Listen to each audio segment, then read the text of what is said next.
Facilitates difficult dialogue and extremely dangerous situations. Welcome to the show, Bianca. Thank you for having me.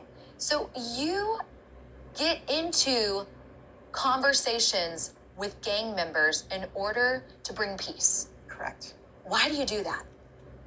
Because I'm an anti-violence activist, but the main reason is I know that there's a better way because I used to be that person. I changed my life around and I don't want anyone to go through what I went through. And worse, I don't want to see anyone dead or doing life in prison. So take us back to what you have been through. So my past life includes 36 years addicted to heroin, living on the streets. I was in a gang. I became a criminal. I ultimately spent 12 years in the state penitentiary in the state of Illinois. I was a career criminal. And 11 years ago, well, actually almost, on May 10th, 2010, was the last time I got high and the last time I got arrested. And I changed my life around and have truly dedicated my life to the streets and helping at-risk youth and high-risk young adults involved in high-risk street activity. Most people, when they change their life around, it's hard sometimes to acknowledge where you have been and then go back there to help others. What made you want to get back into exactly where you were, but on the other side? Yeah, I feel very comfortable there, and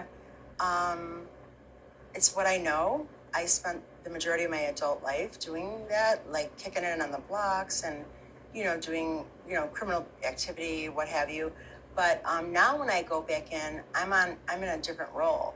And then I have street credibility and I have a reputation of I'm not the police, I'm not the social worker, the mother. And young guys, some of them, I know they're older family members from back in my day. So I am respected. And then just the fact that I once was involved in that life, that message is received easier. Well, that's what I was going to ask is you're not with the police. No. So how do they know that? Why do they trust you? Because they know, because street knows the street. How close have you been to being shot? Oh, well, in my past life, I was shot. And, but now in my new life, of the past 11 years, many times I've had to duck behind cars because I'm in dangerous communities on the streets, on the corners with guys who are involved in violence and involved in, gang activity. And, a drive-by shooting can happen at any time. That's what I was thinking is here you are facilitating these conversations. And at any point, your life is at risk. Yes. I've been on the scene. There was one incident in Uptown where me and another colleague stopped to get something to eat. And then I saw some of the guys hanging on the corner across the street. And I go, hey, let's just walk over there and talk to them. So we went over there to talk to them, see what's up, and also, even though you're acting cool and you're talking, you're feeling the pulse also as something, boiling or whatever. Anyway, within 3 minutes, I kid you not, all of a sudden some guys ran from kitty corner and started shooting, and the guy literally next to me got shot.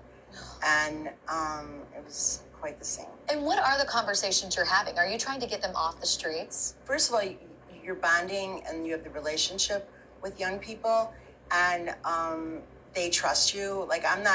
Look, I don't want to know anything. Don't tell me anything you did. I'm just trying to help you. What do you need? What could I help you with, right? And maybe sometimes there's some guys that are really out there that they're not trying to hear that. So you kind of have to undercover trick them in a way, kind of like. So I am often known to, over the years, say, hey, I'm going to come pick you up. And then I'm like, we're going to go downtown. And I'm going to take you guys to lunch.